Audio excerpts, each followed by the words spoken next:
ना त्यांना दूर केलं। मधल्या काळामध्ये घाईघाईने छत्रपती शिवाजी महाराजांचा पुतळा बसवताना सुद्धा त्या पुतळ्यात भ्रष्टाचार केला गेला। तो पुतळा 8 महिन्यामध्ये पडला। त्याच्यानंतर काय घडलं आपल्याला सर्वांना कल्पना आहे। महाराष्ट्र हा जणू काही गांडुळांचा प्रदेश आहे असं भाजपच्या वरिष्ठ नेत्यांना वाटायला लागलेलं आहे। महाराष्ट्रातले उद्योग सुद्धा ते ओरबाडून गुजरातला नेत आहेत, नेलेत, अजूनही नेत आहेत, मुंबईचं महत्त्व मारायला बघतायत।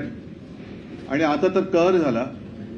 काल आपल्या देशाचे गृहमंत्री अमित शहा आणि भाजपाचे एकेकाळचे अध्यक्ष अमित शहा यांनी अत्यंत उर्मटपणाने देशातला ज्यांनी घटना दिली, संविधान दिलं, त्या महाराष्ट्राच्या सुपुत्राचा, महाराष्ट्राच्या महामानवाचा, देशाच्या महामानवाचा ज्या प्रकारे उल्लेख केला की आंबेडकर आंबेडकर अब फॅशन हो गई है। तो व्हिडिओ माझ्याकडे आहे, तुमच्या हातात असेल तर वाजून दाखवा।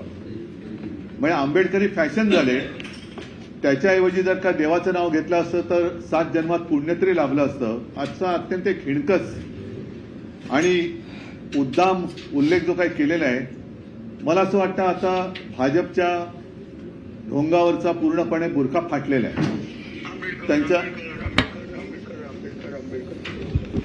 नाम अगर भगवान का लेते तो 7 जन्मों तक स्वर्ग मिलता है। अभी एक फैशन हो गया है, आंबेडकर आंबेडकर आंबेडकर आंबेडकर आंबेडकर आंबेडकर। इतना नाम अगर भगवान का लेते तो 7 जन्मों तक स्वर्ग मिलता है।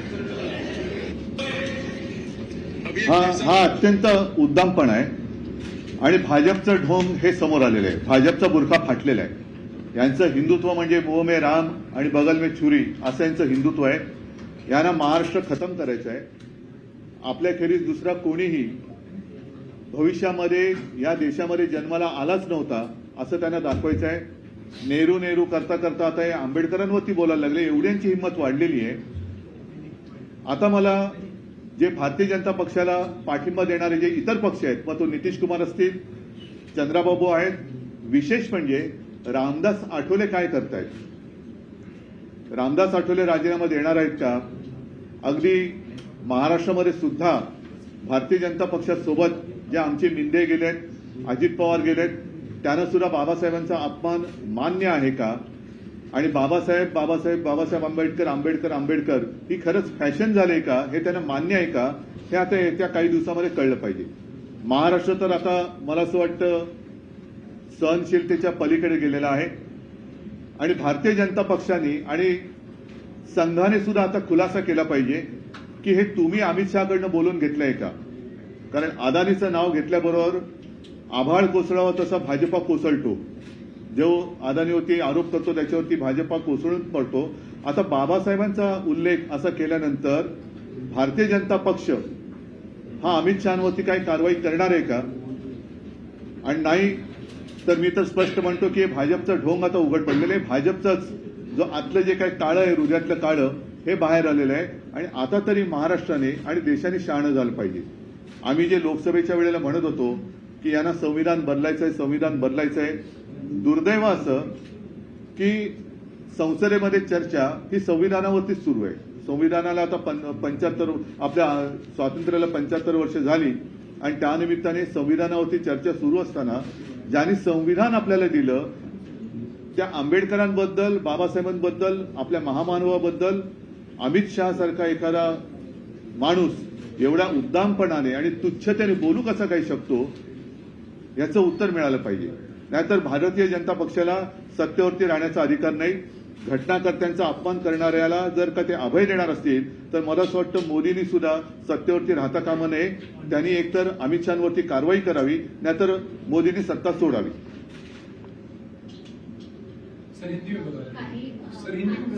एक मराठी पहिले पुरा करतो।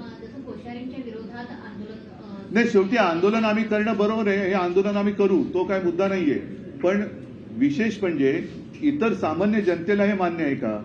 कारण आता महाराष्ट्रामध्ये त्यांना कसं मिळालं, पण राक्षसी बहुमत मिळालेलं आहे। त्याच्यामुळे महाराष्ट्राला कसंही वाकवा, महाराष्ट्राला कसंही झोडा, महाराष्ट्राच्या दैवताचा काही कोणीही अपमान करा, तो महाराष्ट्र काही करत नाही, काही करू शकत नाही। अशा मस्तीमध्ये हे वागायला लागलेले आहेत आणि ही मस्ती आता मोडण्याची वेळ आलेली आहे. भारतीय जनता पक्षाने ताबडतोब त्यांच्याकडनं काय आम्ही आंदोलन करू, पण भारतीय जनता पक्ष काय करणार आहे? अन्यथा जिथे जिथे भारतीय जनता पक्षाचे नेते महाराष्ट्रामध्ये आहेत तिथल्या नेत्यांना जनतेने विचारायला पाहिजे की हे तुम्हाला मान्य आहे का? आंबेडकरांचा अपमान तुम्हाला मान्य आहे का? मी सगळ्यांनाच म्हणतो, आंबेडकर त्यावेळेला एका पक्षाचे नव्हते, माझ्या आजोबांचे आणि त्यांचेही चांगले ऋणानुबंध होते. शेवटी बाबासाहेबांनी माझे वडील शिवसेना प्रमुख म्हणायचे की या महाराष्ट्राने दोन दैवत जगाला दिली, देशाला दिली. एक म्हणजे छत्रपती शिवाजी महाराज आणि दुसरे डॉक्टर बाबासाहेब आंबेडकर. आणि अशा आमच्या या दैवताबद्दल, महाराजांबद्दल पण त्यांनी अपमान करून झालेला आहे, आंबेडकरांबद्दल झालेलं आहे. हे आंबेडकरांचं नाव पुसायला निघालेलं आहे, आंबेडकरांचं नाव पुसायला निघालेलं आहे, महाराष्ट्राचं नाव पुसायला निघालेलं आहे. अर्थात हे जे नाव पुसायला निघाले ते भाजप किंवा भाजपवाले पुसले जातील, पण आंबेडकरांचं नाव पुसू दे शकणार नाही. सर, लोकसभेला तुम्ही जो मुद्दा उपस्थित केला, संविधान बदलायचं आहे याला बहुमत आणून, आणि आता थेट आंबेडकरांचाच अपमान केला, सुरुवात झाली कुठेतरी याचा? सुरुवात म्हणजे त्यांचा निर्लज्जपणा समोर आलेला. हा भाजपचंच हे ढोंग आहे, भाजपच्या मनातलं काळं. कारण अमित शहा एवढं बोलण्याचं धाडस करतील असं मला वाटत नाही. त्यांना नक्कीच संघाने आणि भाजपाने सांगितल्याशिवाय ते बोलू शकणार नाही, कारण त्यांना कल्पना आहे की ते कुठे बोलत आहेत. संसदेमध्ये बोलताना फार जबाबदारीने बोलावं लागतं आणि त्यांना वरनं तसं सांगितलं गेल्याशिवाय ते बोलू शकत नाही. पण त्याच्यानंतर एक टर्म भाजपकडनं वापरलेली होती की हे फेक नॅरेटिव्ह सेट करण्यात आला आमच्या विरोधात. फेक नॅरेटिव्ह खरं कुठलं फेक नॅरेटिव्ह? ते सोडा, मी कालच्या अमित शहाच्या उद्गाराबद्दल बोलतोय. मी अमित शहाच्या बद्दल बोलतोय. अमित शहा ज्या पद्धतीने बोलले की आंबेडकर आंबेडकर आंबेडकरी फॅशन झालेली आहे, एवढं नाव जर का देवाचं घेतलं असतं तर 7 जन्मात स्वर्ग तरी मिळाला असता. आता यांना स्वर्ग मिळेल की नाही मला कल्पना नाही, मोदी करून. पण आंबेडकर आंबेडकर एवढे लाखो भक्त, करोडो भक्त या देशामध्ये त्यांचे आहेत. सगळेच जण पक्षाच्या पलीकडे गेलेला हा महामानव आहे आणि म्हणून मला तरी हे सहन होत नाही, म्हणून मी आपल्या माध्यमातून जनतेशी बोलतोय. या आधी संविधानाचा मुद्दा, त्याच्यानंतर आता थेट आंबेडकरांवर बोललं जाते. एकीकडे थेट मनू आणि त्याच्यानंतर संविधान असं कंपॅरिझन चालू आहे असं मला काही वाटतंय. नाही, शेवटी आंबेडकर त्रासले होते ते याच मनोविकृतीमुळे. मी मनुस्मृती नाही म्हणत, त्यांची जी काही मनोविकृती आहे या मनोविकृतीलाच कंटाळून आंबेडकरांना धर्मांतर करावं लागलं होतं. कारण त्यांचं जे म्हणणं होतं की आम्हाला माणसासारखं जगू द्या, ते माणसासारखं जगू न देणारी ही विकृत मनोवृत्ती होती, तीच आज अमित शहाच्या तोंडातून बाहेर पडलेली आहे. सर, एकीकडे जिथे अमित शहानी हे वक्तव्य केलं, दुसरीकडे त्यांच्याच नेत्यांसोबतची बैठक दिल्लीमध्ये झाली. म्हणजे जे.पी. नड्डा असतील आणि पियुष गोयल आणि अश्विनी वैष्णव हे सगळेजण एकत्र बैठक घेतली त्यांनी, आणि विरोधकांना कशा प्रकारे उत्तर द्यायची या संदर्भात आणि कसं टॅकल करायचं याची चर्चा या बैठकीमध्ये झाली. त्यांना सगळीकडे राजकारण दिसतंय. पण आता महत्वाचा विषय मी जो मांडलेला आहे की आंबेडकरांबद्दल ज्या पद्धतीने अमित शहा उद्दामपणाने बोललेले आहेत, ही भाजपची मनोविकृत वृत्ती ही आज जगासमोर आलेली आहे. या मनोविकृतीबद्दल आता भाजपाने बोलायला पाहिजे. कारण ही मनोविकृत वृत्ती, परत एकदा सांगतो, ज्या बुरसटलेल्या रूढी परंपरा विरुद्ध माझ्या आजोबांनी लढा दिला, बाबासाहेबांनी तर लढा दिलाच, त्यांना ते भोगावं लागलं होतं. आणि तीच विकृती, तीच मनोविकृती ही पुन्हा राज्यावरती आली की काय असंच आता वाटायला लागलेलं आहे. त्याच्यामुळे ही विकृती आता दूर करायला लागेल. पंतप्रधान बोलतायत की काँग्रेसनेही बाबासाहेब आंबेडकरांचा अपमान केला. मला दुसऱ्याने शेण खाल्लं म्हणून तुम्ही खाताय का?